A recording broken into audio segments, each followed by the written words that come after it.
ఇంకా వీళ్ళు బయటికి రావాల్సినటువంటి అవసరం అయితే ఈ మాత్రం చాలా సంస్కృతి ఉంది సార్. విధ్వంసకులు వాళ్ళు, దారి దోపిడీ దొంగలు, ఈ దేశాన్ని దోచుకుపోయేందుకు వచ్చినటువంటి దోపిడీదారులు ఇప్పుడు చరిత్రలో పుస్తకాలలో అవి లిఖిస్తున్నాయి. రాబోయే తరం అది చదువుకుంటది. ఇంతకాలం అది చెప్తిమి. దీని కారణంగా లవ్ జిహాదు దగ్గరుండి మదర్సాల కేంద్రంగా, మజీద్ల కేంద్రంగా ముల్లాలు, మౌల్వీలు ప్రేరేపించి డెమోగ్రఫీ మార్చాలి. ఇది 1951 నుంచి 2011 వరకు ఈ దేశం లోపల హిందూ జనాభా 7.8% పడిపోయింది. ముస్లిం జనాభా 43.15% పెరిగింది. ఇన్ని రకాల జిహాదులు చెప్పిన కదా ప్రియా చౌదరి గారు. అన్ని జిహాదుల లక్ష్యం ఒకటే, 2047లో మనము కలలు కంటున్నాము భారతదేశానికి స్వాతంత్రం వచ్చి 100 సంవత్సరాల వేడుకలు చేసుకోవాలని. కానీ ఇస్లామిక్ మతోన్మాదం ఈ దేశాన్ని కబలించాలని చూస్తున్నటువంటి ఇస్లామిక్ మతోన్మాదం, ఈ దేశ ఇస్లామిక్ మతోన్మాదం గజ్వాయే హిందూ చేస్తున్నాము, గజ్వాయే హిందూ ఇన్ని జిహాదుల రూపంలో చేస్తున్నాము. 2047 వరకు భారత్ ను ఇస్లామిక్ రాజ్యంగా చేస్తాము, దారుల్ ఇస్లాం గా మేము భారత్ ను ప్రకటిస్తాము. ఎజెండా వాళ్ళు ఏం దాచుకోలేదు. అనేక సందర్భాల్లో నిర్మోహమాటంగా చెప్తున్నారు. అర్థం కానిది మనకే, హిందూ సమాజానికి అర్థం కాలేదు. ప్రశ్న సార్, అర్థం కానిది మనక లేకపోతే రాజకీయ నాయకులక? రాజకీయ నాయకులకు అర్థమైంది. వాళ్ళు అందుకే ఓటు బ్యాంక్ రాజకీయాలు వాళ్ళు చేస్తున్నారు. మనం మూకుమ్మడిగా ఈ దేశం గురించి ఓటేయం కదా, మనం ఈ ధర్మం గురించి ఓటేయం కదా, ఫ్రీబీస్ గురించి మనం ఓటేస్తాం. ఏనాడన్నా ముస్లిం ఫ్రీబీస్ అడిగిండంటే డిమాండ్ చేసిండా? అస్సలు ఏనాడు ఎదురు పళ్ళెల్లో పెట్టిస్తుంటే ఇంకా వాళ్ళకి అడగాల్సిన అవసరం ఏముంది? ఈ రాజకీయాలు ఇస్తున్నారు. కానీ వాళ్ళు ఓటుకు వచ్చే వరకు వాళ్ళు ముస్లింలకు ఏం ప్రయోజనాలు అనేది మొదటి ప్రాధాన్యత. ఎగ్జాక్ట్లీ. అది పూరి గుడిసెలో ఉన్నటువంటి ముస్లిం అయినా సరే, కోట్లకు పడగలెత్తిన ముస్లిం అయినా సరే, వాళ్ళకు మతం తర్వాతనే ఇంకేదైనా. అంత స్పష్టంగా వాళ్ళు ఉన్నారు. కానీ మన 500 నోటు కోసము ధర్మానికి ద్రోహం చేస్తానికి ఓటేస్తున్నది హిందువే.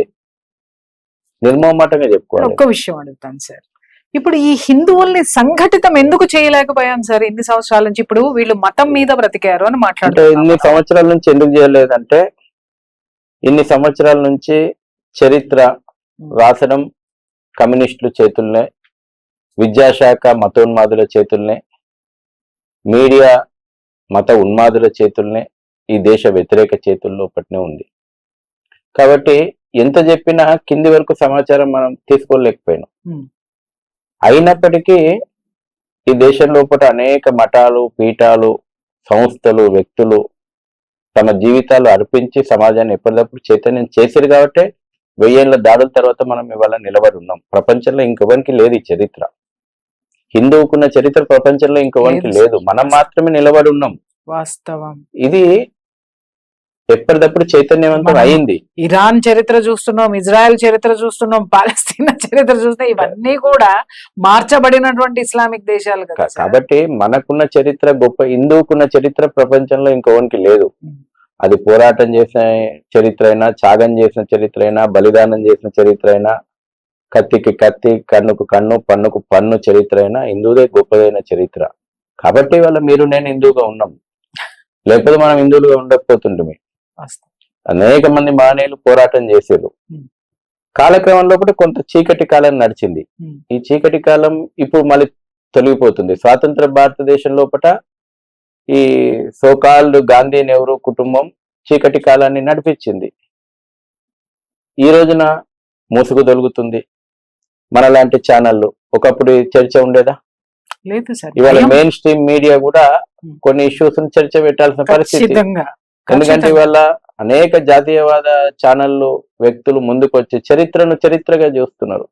జంజీ ప్రపంచ దేశాల్లో జంజీ ఆ దేశాలను కుప్పగూల్చాలని చూస్తుంటే, భారతదేశంలో జంజీ ఈ దేశం యొక్క సంస్కృతిని మళ్ళీ పునర్వైభవం తీసుకురావాలని ప్రోగ్రామ్స్. మొత్తం యువత 2000 మంది యువత నిలబడ్డారు.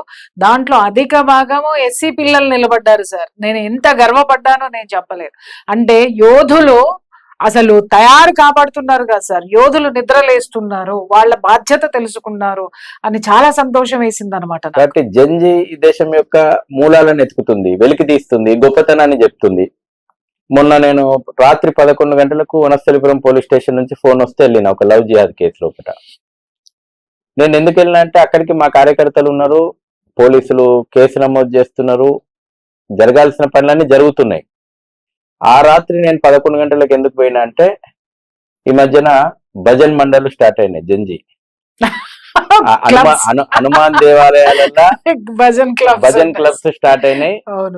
సాహెబ్ నగర్ లో ఉన్నటువంటి హనుమాన్ దేవాలయంలో ఉన్నటువంటి భజన్ క్లబ్ కు ఈ విషయం తెలిసి 50 మంది అక్కడికి వచ్చింది ఒక హిందూ అమ్మాయిని కాపాడడానికి, లవ్ జిహాద్ కు వ్యతిరేకంగా నిలబడడానికి. వాళ్ళు ఎవరో మన కార్యకర్తలు కాదు, వాళ్ళని కలిసి రావడానికి, వాళ్ళను కలవడానికి నేను రాత్రి 11 గంటలకు పోయినా.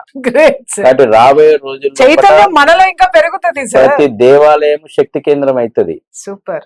హనుమాన్ చాలీసా పఠనం తోటి ప్రతి దేవాలయం శక్తి కేంద్రం అవుతుంది. ప్రతి గ్రామంలో, ప్రతి బస్తీలో, ప్రతి నగరం లోపల హిందూ రక్షక దళాలు ఏర్పాటైతాయి. ఈ విదేశీ మతోన్మాద శక్తులకు, భారత్ ను ముక్కలు చేస్తా అన్నటువంటి శక్తులకు చట్టాలు సమాధానం చెప్తాయి. చట్టాలు ఉన్న చట్టాలు సరిపోకపోతే కొత్త చట్టాలు వచ్చేలాగా ప్రజలు తయారు చేసుకుంటారు ప్రభుత్వాల మీద. మితిమీరి వ్యవహరిస్తే నడి రోడ్డు మీద జవాబు చెప్తారు. అయితే ఈ సందర్భం లోపల ఇదొకటి నేను చెప్తాను. ప్రభుత్వాలు చీమకు దున్నపోతు మీద వర్షం పడ్డట్టు ఉంది. వడగళ్ళ వాన పడ్డా కానీ ఇప్పుడు తెలంగాణ మనం చూస్తే, తెలంగాణలో ఆదిలాబాద్ విషయం చెప్పిన, హైదరాబాద్ విషయం, ప్రతి దగ్గర అసలు నిజంగా ప్రియ చౌదరి గారు, మీరు చాలా ప్రోగ్రామ్స్ చూస్తుంటాం. మీరు అసలు కుటుంబాలలో ఒక ఆలోచనను రగిలిచ్చారు. మిమ్మల్ని అభినందిస్తున్నారు. నిర్మోహమాటంగా చెప్తారు కదా, తిట్టి చెప్తారు. మీరు తిడుతుంటే వాళ్ళని తిడతారు, మీరు ఆగకుండా తిడతారు. అయితే బాగుపడాలి సార్ కుటుంబం. ఆ తిట్లతోటి కుటుంబాలలో ఆలోచన వచ్చింది.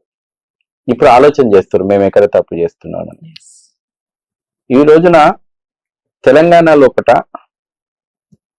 ప్రతి సంవత్సరం, ఇది నేషనల్ క్రైమ్ బ్యూరో రిపోర్ట్ అండి, ప్రతి సంవత్సరం 4500 మంది అమ్మాయిలు మిస్సింగ్ అవుతున్నారు.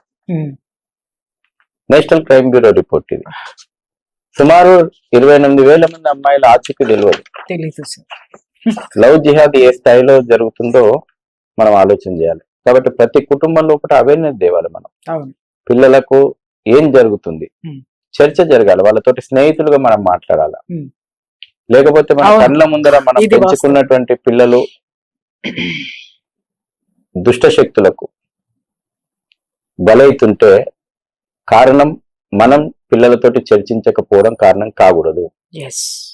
పిల్లలతోటి మన చుట్టూ ఏమైతుంది, దేశంలో ఏమైతుంది, సమాజంలో ఏమైతుంది, మన కల్చర్ గొప్పతనం ఏంది, ఇతరులు ఏ రకంగా కుట్రలు చేస్తూ ఉన్నారు, వాస్తవాలు చర్చించాల్సిన అవసరం ఉంది. మేము అందుకే ఈ మధ్యకాలం లోపల కేరళ స్టోరీ 2-1 వచ్చిన తర్వాత పెద్ద ఎత్తున చర్చ జరిగింది కదా. మరికొద్ది రోజుల్లో మీ అందరిని కూడా ఆహ్వానించి హైదరాబాద్ లోపల, భాగ్యనగరం లోపల, తెలంగాణ లోపల నిజమైనటువంటి బాధితులు ఉన్నారు కదా, లవ్ జిహాద్ బాధితులు, మీరు కూడా సమయం ఇవ్వాలి. ప్రతి కాలేజీ లోపల బాధితులతోటి సమావేశాలు ఏర్పాటు చేద్దాం మనం. అప్పుడు వాస్తవం ఏందో పిల్లలకు అర్థమవుతుంది. వాళ్ళకి చెప్పాల్సిన బాధ్యత ఉంది. వాళ్ళకి చెప్పకపోతే వాళ్ళు ట్రాప్ లో పడిపోతారు, కుట్రలకు బలైతారు. కాబట్టి వాళ్ళకి చెప్పాల్సిన అవసరం ఉంది. కాబట్టి ప్రతి చౌరస్తా లోపల వీధి నాటకాల రూపం దగ్గర నుంచి మొదలు పెట్టుకుంటే కాలేజీలలో, సెమినార్ల వరకు ఏం జరుగుతుంది, మనమేమి లేని విషయాలు చెప్తలేం. వాస్తవాలు, కోర్టులు చెప్పిన వాస్తవాలు, ప్రభుత్వాల విచారణ లోపల వెలుగు చూసినటువంటి వాస్తవాలు, ఇస్లామిక్ మతోన్మాదంతో ఆ మతంతో ఉన్నటువంటి వాళ్ళే ఏ రకమైన కుట్రలకు తెరలేపినరో చెప్పినటువంటి వాస్తవాలు, ఏ రకంగా ఇవాళ 20,600 NGOలు లవ్ జిహాద్ కుట్రను ముందుకు తీసుకుపోవడానికి పనిచేస్తున్నాయి. కేంద్ర ప్రభుత్వం ఇటీవల వాటి మీద నిషేధం పెట్టింది. 20,600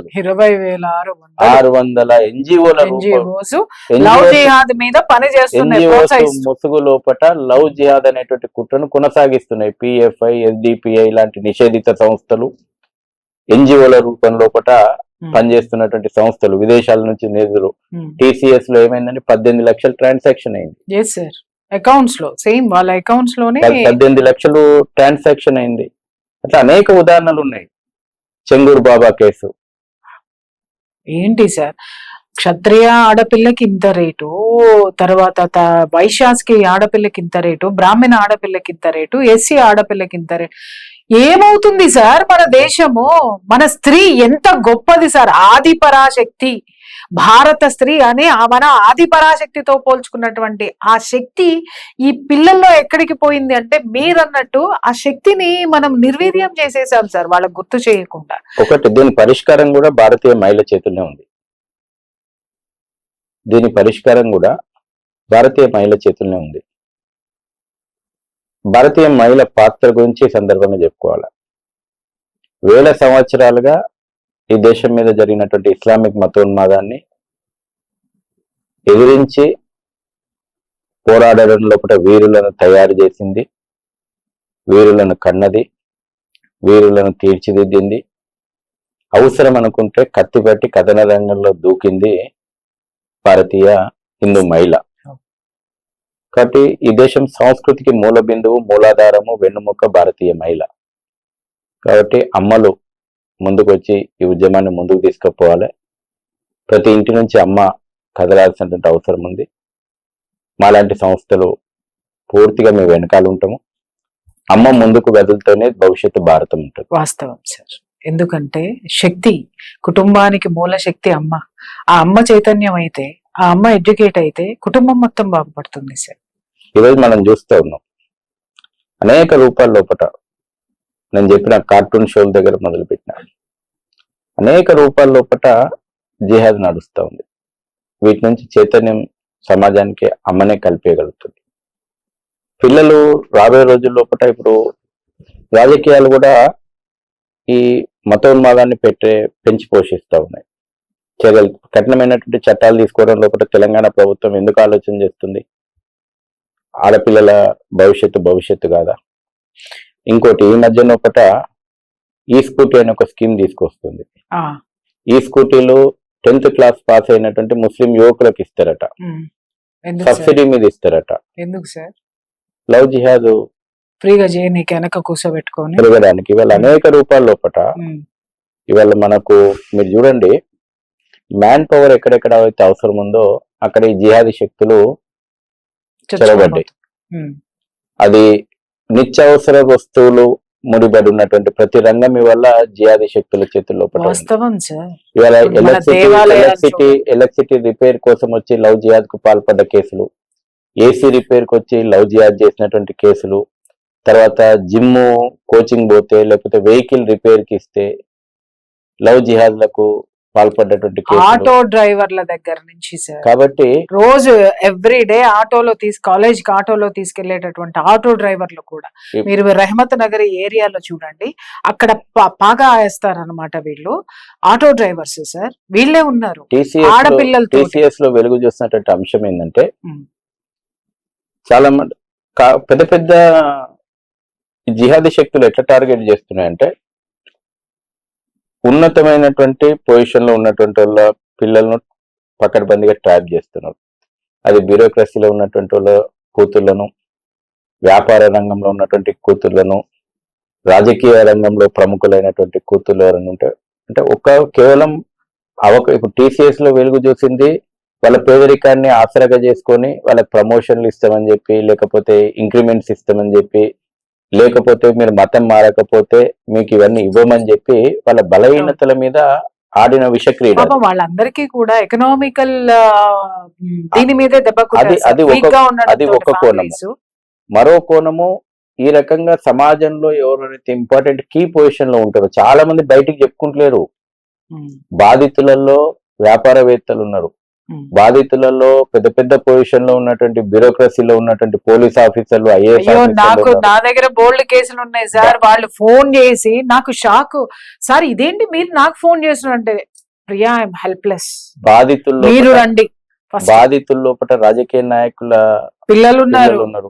సార్, ఎన్ని నేను కేసులు పేర్లు ఉన్నాయో నాకు పేర్లు తెలుసు. చెప్పడం భావ్యం ఉండదు, ఎందుకంటే వాళ్ళ కుటుంబ వివరాలు మన Exactly. మీడియాలో మాట్లాడకూడదు. కానీ చెప్పలేను, నేను అరుస్తుంటే అందరు అంటారు ఎందుకు అరుస్తున్నావు అని. సార్, ఆ పెయిన్ ఇక్కడ చూసిన దాన్ని నాకు చట్టాలు తెలుసు. చేయాల్సిన స్థితిలో ఉన్నటువంటి వాళ్ళ దగ్గర కూడా ఎగ్జాక్ట్లీ ఇవి ఇవి జరిగేటప్పుడు ఓటు బ్యాంక్ రాజకీయాల కోసం చట్టాలు చేయకుండా ఉన్నారు కదా, ఎక్కడికి తీసుకుపోతున్నారు? అది మీరు అర్థం కాని మీరు విషయం కూడా సార్. బాధితులు కదా. ఎగ్జాక్ట్లీ మీ నేను కుటుంబాలలో ఇందాక కూడా మిమ్మల్ని ఏమీ అడుగుతున్న కదా. ప్రశ్న అదే. ఇప్పుడు ఇది ఏదైతే బుజ్జగింపు రాజకీయాలు చేస్తున్నారో ఈ రాజకీయ నాయకులకు కూడా రేపు పొద్దున నీరు వచ్చేస్తది కదా వాళ్ళ కాళ్ళ కిందకి కూడా. వీళ్ళకి ఎందుకు అర్థం కాదా, లేకపోతే హెల్ప్లెస్ సార్? అర్థమైతది, అర్థం కాకుండా ఏం లేరు. ఆ. అధికార వ్యామోహం, పవర్ పాలిటిక్స్ అంటే దేనికైనా ఇప్పుడు అంతకు దిగజారిండ్రు. అధికారం కోసం ఎంతకన్నా దిగజారి విలువలు లేని రాజకీయాలు చేస్తున్నారు. ఉం. కాబట్టి వాళ్ళకి అంతకంటే ఎక్కువ వాళ్ళ నుంచి ఊహించలేము.